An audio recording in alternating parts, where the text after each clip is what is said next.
La plus belle réussite, c'est le jour où on a dû arrêter le paiement du site parce qu'il y avait trop de commandes. D'avoir positionné La Redoute comme le premier e-commerçant en France. Et on n'arrivait tellement plus à livrer, à acheter les produits qu'on a dû mettre le site en panne, le paiement en panne, pour essayer de rattraper le retard des commandes. Ça, c'est quand même un très beau souvenir parce que ce jour-là, vous vous dites, ça y est, ça a démarré, quoi. Alors, premier site chez Bata, distributeur spécialisé dans la chaussure, lancement en 2005, en même temps qu'un pure player qui s'appelle Sarenza. La plus belle réussite, c'était il y a longtemps en fait, c'était juste le lancement tout simplement de notre nouveau site marchand. Parce que c'était vraiment l'époque où je suis arrivé dans le projet, c'était mes 6 premiers mois chez Orange.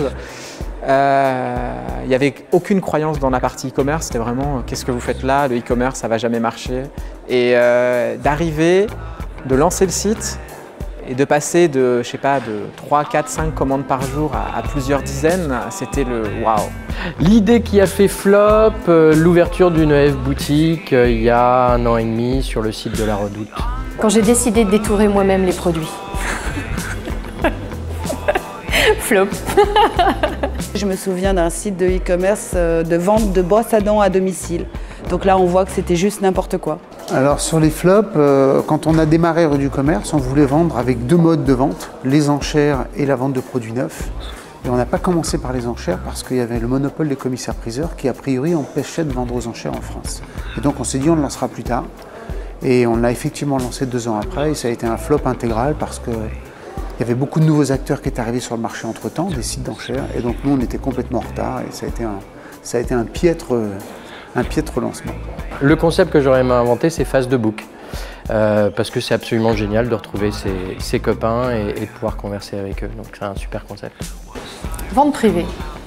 Amazon. C'est vraiment l'entreprise pour laquelle j'ai le plus d'admiration dans ce qu'ils font, de bien comprendre les tendances du marché. Quand on voit par exemple tout ce qu'ils ont fait, tout le changement qu'ils sont en train de faire au niveau de l'univers de l'édition avec le Kindle, etc. C'est vraiment quelque chose de magique parce qu'ils transforment des industries entières et c'est beau. Voilà. Créé pour la vente de livres, le même concept de clip qui existe pour le cinéma. Et mettre de l'image sur les mots et profiter effectivement de la promotion, de la vente de livres en ligne à travers des clips littéraires. L'idée que j'aurais aimé inventer, je pense qu'en fait, elle n'existe pas encore.